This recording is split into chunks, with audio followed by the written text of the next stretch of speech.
The truth is, he doesn't actually care about anyone else but himself. A former Mike Pence aide, Olivia Troye, has come out and denounced Donald Trump, and has also revealed something that he has said privately that I would assume his supporters wouldn't like to hear, but because they're his supporters, are likely not going to believe it.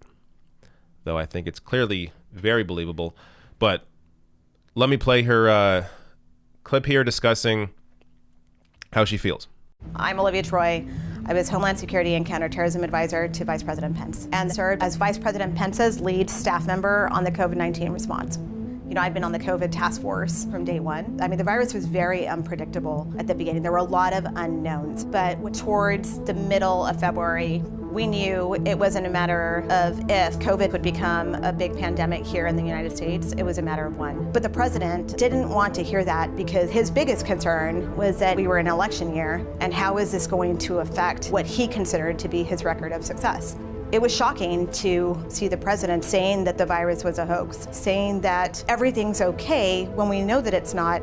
The truth is, he doesn't actually care about anyone else but himself. He made a statement once that was very striking. I never forgot it because it pretty much defined who he was. When we were in a task force meeting, the president said, maybe this COVID thing is a good thing. I don't like shaking hands with people. I don't have to shake hands with these disgusting people. Those disgusting people are the same people that he claims to care about. These are the people still going to his rallies today who have complete faith in who he is. If the president had taken this virus seriously, or if he had actually made an effort to tell how serious it was, he would have slowed the virus spread.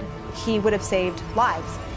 It was the opportunity and honor of a lifetime to be able to serve in the White House. I put my heart and soul into this role every single day. But at some point, I would come home at night, I would look myself in the mirror and say, are you really making a difference? Does it matter? Because no matter how hard you work and what you do, the president is going to do something that is detrimental to keeping Americans safe, which is why you signed up for this role.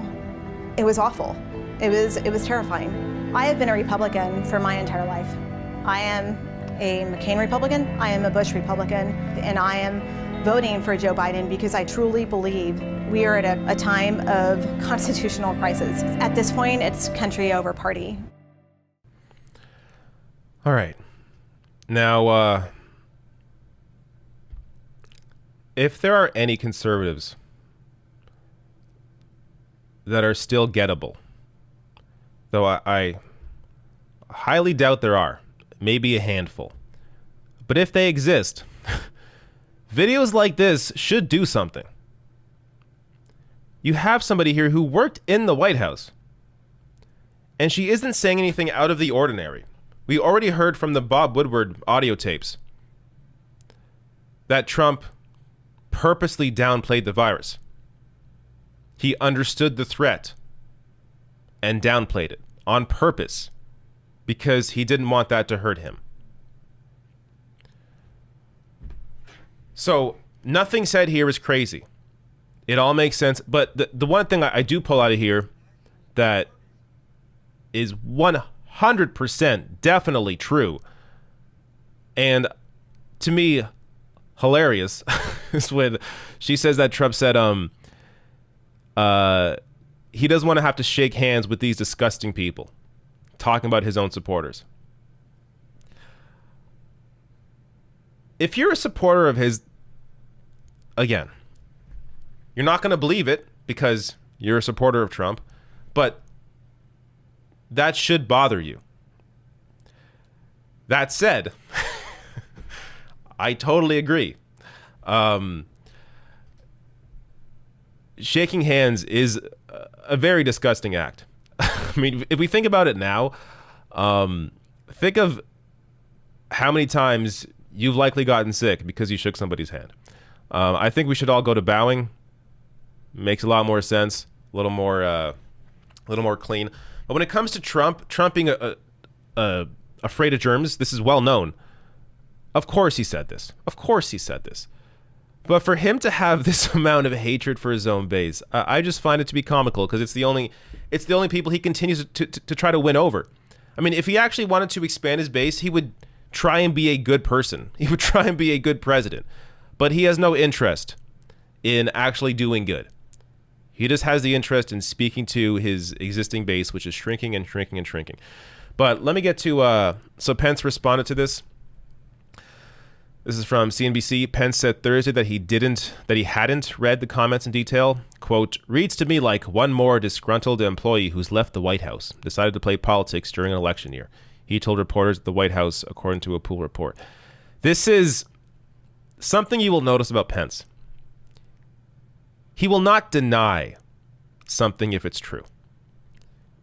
Where did he deny here? Anything that Olivia Troye said. He didn't. It's like, oh, I didn't read it, which is very convenient. Very convenient way to avoid having to directly answer anything. I didn't see the full comments. I don't know. She sounds disgruntled. Not denying her exact words about the shaking hands or about anything else, because you can't deny it. He knows it's real. And at some point, look, I assume Pence is going to try and parachute out of this. If Trump loses, he's going to try and save his career somehow. He's going to try and do a complete shift.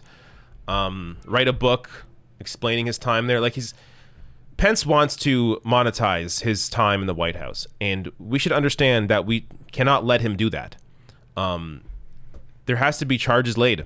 They have to be, and unfortunately, there's not going to be because there never is. But these people have to be held accountable for the destruction that they caused, for the destruction they allowed to continue during this pandemic. One more thing here. A little reminder of how shitty things are. Because when you're in the middle of the garbage, sometimes you don't notice you're in the garbage. But a new study here, or a new report or analysis here out in the Washington Post, the U.S. is undergoing a substantial autocratization under Trump. Historic data show that only 1 in 5 democracies that start down this path are able to reverse the damage before succumbing to full-blown autocracy.